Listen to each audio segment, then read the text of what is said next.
Welcome back to Heroes Next Door. Thank you all for watching. Today we are doing a training day video. We're in Lancaster County and we're with the PA Wilderness Search and Rescue team. I have Patrick here. He's part of their team. He's going to tell us a little bit more about it. Hi, my name's Patrick. I'm with Pennsylvania Wilderness Search and Rescue. We're Station 96 out of Lancaster County, Pennsylvania, and we are one of the Southeast regional teams for the Pennsylvania Search and Rescue Council. And today we're doing a training day. So we're going to use me today and my grandson to go do some search and rescue. How do we go about doing that? Yeah, so we're going to put you in the woods, put you in a scenario, and then we're going to use multidisciplinary search and rescue teams to go out there and do what they would normally do to find you. We're going to use some dogs, we're going to use some field teams, and we're gonna have a good training day. Okay, what kind of dogs do you have? So we have a couple different types of dogs on our team. So we have air scent, we have trailing, and then we also have human remains detection dogs. All right, this is gonna be fun. So thank you for inviting us out, and I'm gonna go get lost in the woods. All right. All right, we'll see you soon. Thank you. Now that I'm walking off to do this scenario today, I want to give you a little bit of background on where we're at. We're at a campgrounds in eastern Pennsylvania with a large amount of woods connected to it. This is a very realistic scenario where someone would go off with their family just for an afternoon walk and get turned around.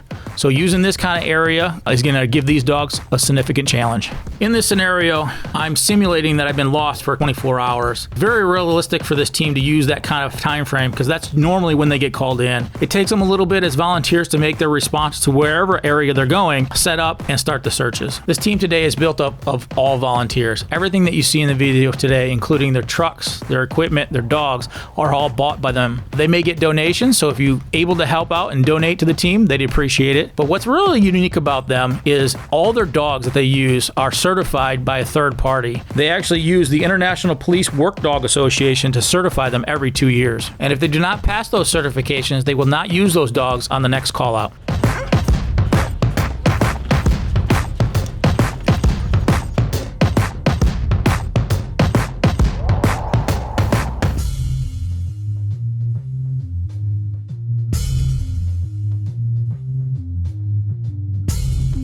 The next thing in the video here, you see a scent bag that the guy is carrying. This is very important to any of the search and rescues. You got to make sure that the scent that they were picking up is non-contaminated. So for us, they were able to swab me before I left, but that's not normally the scenario. What's going to happen is they're going to have to go to your home or have some piece of clothing that's not contaminated by anything else in order to get a proper scent. And then they can do ground tracking, air scent, all kinds of different things in order to find us. All right, Michael and I have been out all night. We've tried to find our way out of the woods here and can't seem to locate our trail that we came in on. There is a high tension wire behind me.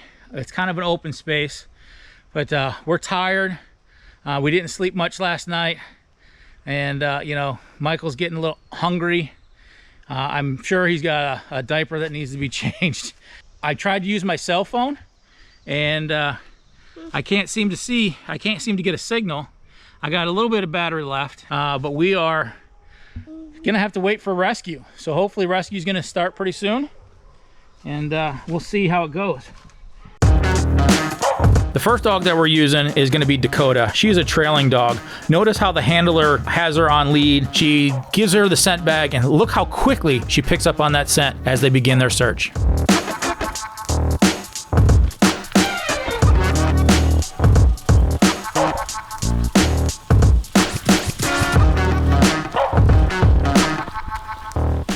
So what are you guys looking for right now? Looking for any clues, or like Dave said, can we see a path, that somebody's walked down a path? Is there something there? Is there broken limbs? Is there even a footprint? It's pretty muddy today. We may pick up a footprint. Any type of clues that we can use. And then we're also watching for the dog to see his behavior. Does he slow down? Does he get more interest? And we'll mark that on our GPS.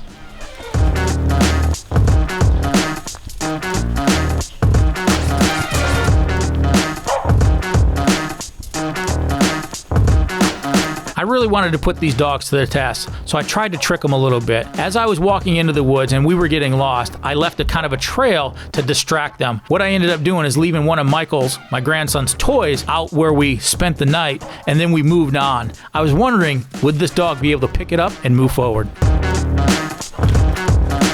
I'm taking the GPS, I'm marking that we found a clue, which is a small toy. I'm marking it on our GPS, and we're going to download this when we get back so we can know our track.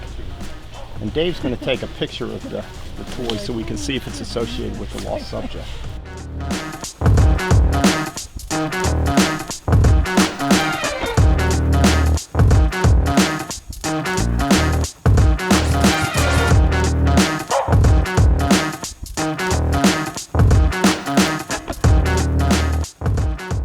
So you could imagine that an adult may have picked up the child, and so you might not find clues for the child anymore. You might find clues from the adult that's carrying the child. Steve, there's a footprint in this mud here. All right, Dave, you get up there. You take. Where did you see it, Marty?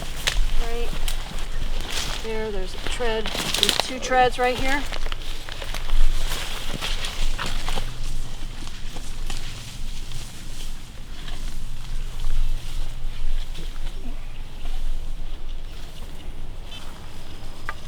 So there's 2 different treads. You can see that there's a different tread from this one and a smaller tread over here. They're not the same boot.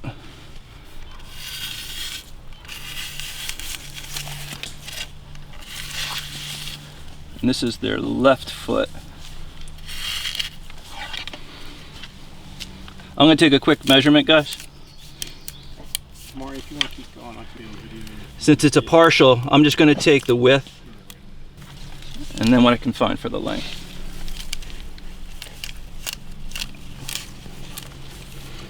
So with the rubber bands, now I know if we find another footprint, I can see if that's the same width and the same length of what we have so far.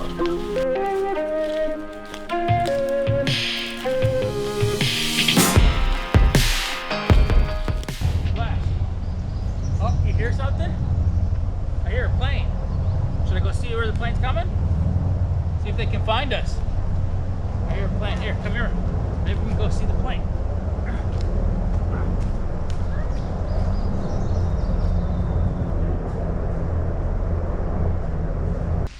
We tried to catch that plane and run across the field here, or the woods here. I had to cross a creek, and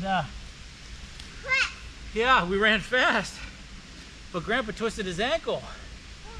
Yeah, so now my foot hurts.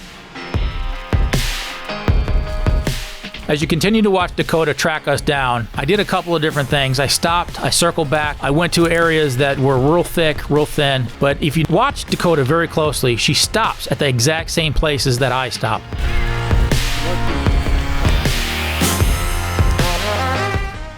Oh! Who's that? I see someone!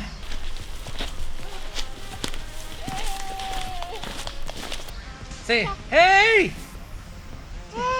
Say it loud. Hi! Look at the doggy. Oh, thank you. Hey guys, what's your name? My name is Mike. Mike, Thank you for coming. This is Michael also. Michael, thanks. He come to rescue us, buddy. Hey buddy, how are you? Yeah, you've done well. Is everybody feeling okay? We were doing good. We heard a plane go by, and so we ran over, and I twisted my ankle on these rocks over here. All right, we'll take a look So at that. we've been out here all night. How'd you stay warm last night? You were Yeah, okay with it together? we used some leaves and tried to cover it up as best we could, but Looks like you got found a good, safe place. yeah, we're pretty thirsty. You guys got any water? I do. I was just going to ask you, are you thirsty, buddy? Want something to drink? We've been out here a while. I tried to call my wife yesterday, and my phone died. What about medical again? You mentioned one of your ankles. I left my boot on. I heard a snap. I don't know if it's broken or just swollen, but Buddy, can I just take a look and make sure I've been able to put a little bit of pressure on it, but not much. Is it okay if I look at your child? Yeah, absolutely. Yeah, he's gonna check you out, Michael. You good? You have any bug bites? You feeling okay? So he got a little scratch on his neck. You do. I don't know if that's from us sleeping or what. Now you look like an adventurer now. You want to wipe your hands down? Cell phones don't get out all the time. There you go. You can wipe your hands. And it was half charged. Get you all when I nice came and out. cleaned up. Can I have this hand? I didn't even have a backpack or nothing. I just had his backpack. Can I see the scratch that you have? And our toy. Can We I see your figured go out for an hour or so. Right. And, It's easy to get lost and turn around when every tree looks the It seemed like I kept going in circles. Does that feel Like okay? Does that hurt? I tried to keep this to the one side because that's where the wires are, but I you kept want to hold turn this? around and You can hold that. There you go. That's yours. it was difficult. One of the nice things about Pennsylvania Wilderness Search and Rescue Team is they have a multitude of medical personnel with them. They have some doctors, nurses, paramedics, and EMTs. It's important to understand that once we are found, we've been out there for an extended period of time. They are going to bring with them not only medical treatment, but nutrients. They're going to bring water and food. They work for their reward and play. So normally when we're in training, the dog would play with the subject that they find. Obviously in this kind of situation, we're more worried about assessing the subject that's out there, the lost person. So we just kind of come off to the side and play with her a little bit. After that scenario, us being found, we reset and did it again. This time we were bringing out an air scent dog.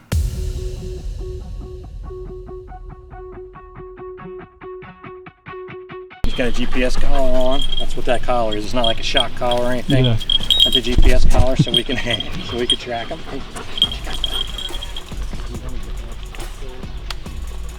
So it's best for him if he's working into the wind. So right now, it's actually the wind's coming right into his face. So that'll be good for him. Yeah. Yep. I got it. I'm just going to be there. Push her.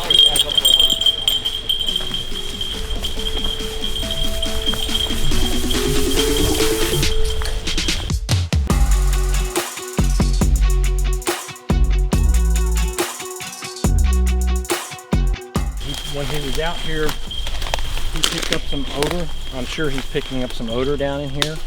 And he came back, when he ran back in amongst all of my flankers, he's checking to make sure that this odor is different than one of these guys.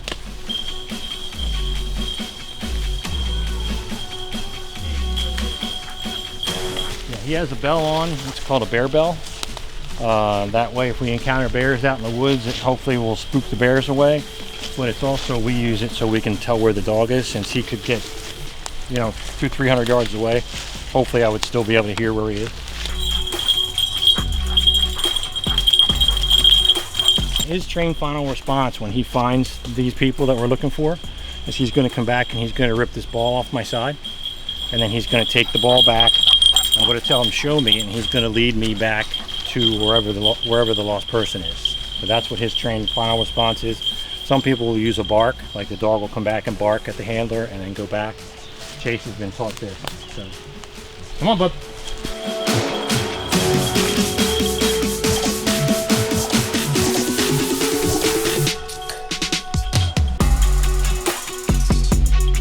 Just like Dakota, Chase immediately finds a toy and then continues searching. Good boy. Good boy.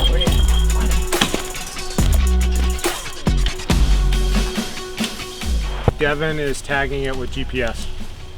He's tagging it with GPS and photograph.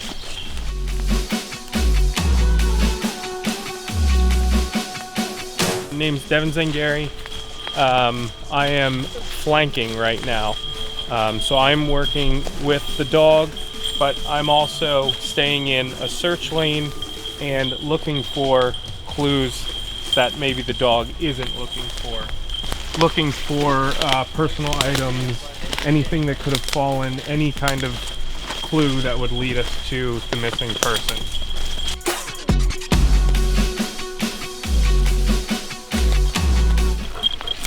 He's the most important tool on the team, so we have to keep him healthy. So we're going to take a break here and give him a little water.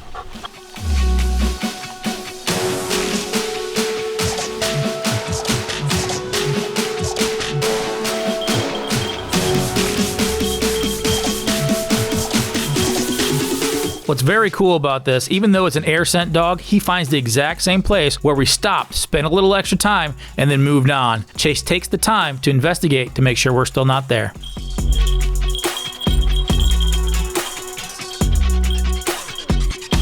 Doggy, they come find us. Look at that. Hey, puppy. Hey, puppy.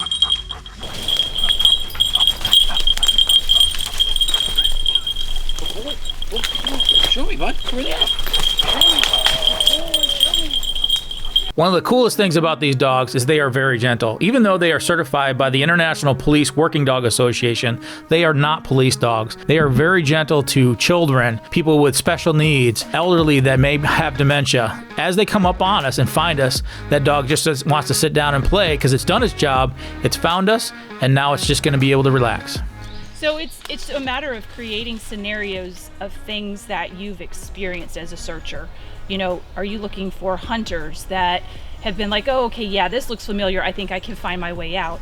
Or do you have like grandpa and grandson who are, you know, panicked and looking for their way out? Now you have searchers that have come in, right, and they're looking and creating kind of a contamination. So can your dog work through that? Right. So whenever we create training scenarios, it's what is my dog going through that I need to observe and help them through to be able to manage that situation when I see it in the real world scenario. Yeah, because for this scenario specifically, you know, I was here the night before, I called home, I lost signal, my wife would have called 911, and the first dispatch would have been the local police department and the local fire department. Exactly. And they would have done a search, which they didn't find us. Right. And you know, it's now 12 hours later, we've spent the night out here, and they called you guys in for a special resource. So right, and all those little places where you sat, you're creating little scent pools.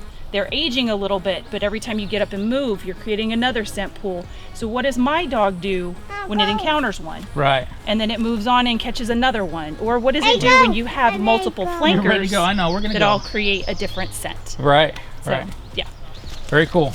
The next scenario here, I'm not in. This is a HRD dog, stands for human remains. These are very unique because they pick up the scent of decomp. That decomp happens almost immediately once somebody passes away. They're able to pick up that scent and start searching. What's really cool about this is they can do this on land or on water. You put them on the tip of a boat, and if someone had drowned and now they've expired, they give off that decomp, the dogs can smell that through the water. Very cool to use. The other thing is they can do is search for really old stuff. So if you want to go search for things from the Civil War or something like that, these dogs can pick up those things. So not only are they useful for rescues, but you use them for historical events too.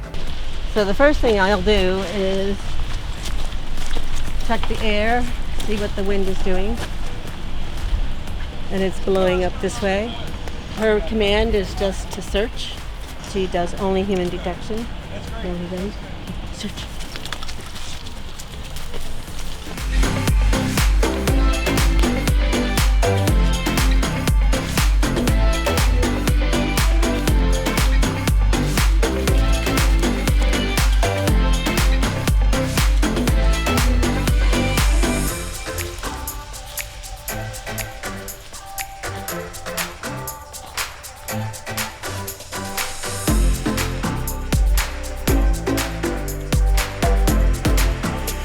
Good girl. So it's underneath the slats in the wood there. Good dog. And her sitting down next to it then signified that that's She where put her it was. nose in and then sat. Gotcha.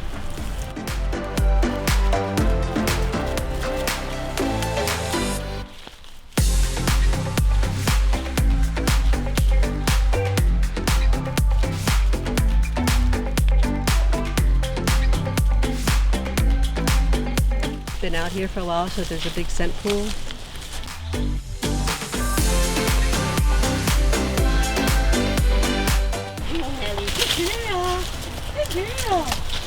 Okay, it's under the rocks there. Good job, good job. Good job, Nelly. So how does she know not to keep going back to the same one? So we try to set, when we're setting up a training, we try to make it so that they're not so close to each other. But she would, if she goes back to the other one, we'll just say good dog, and you've already found that one.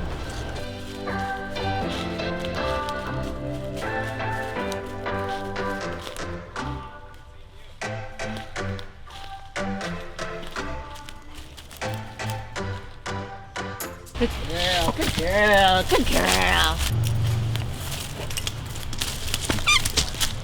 Once you stop breathing, Yeah.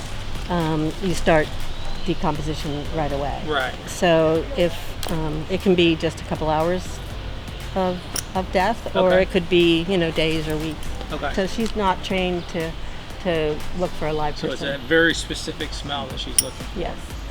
we've done, 40 acres or 60 acres, and it's a lot of nose time for the dog. So we practice. This is quick and easy, just so you could see, but we want to really build their nose time so that they can work for an hour or 2 hours. Thank you for watching Heroes Next Door. Today was another Training Days video. We were out here with the Pennsylvania Wilderness Search and Rescue Team. We did a couple scenarios using a couple different dogs. We used that open air dog, we used the trail dog, and even the HRD dog. So thank you for inviting us out. We appreciate them. They do a valuable service to the community.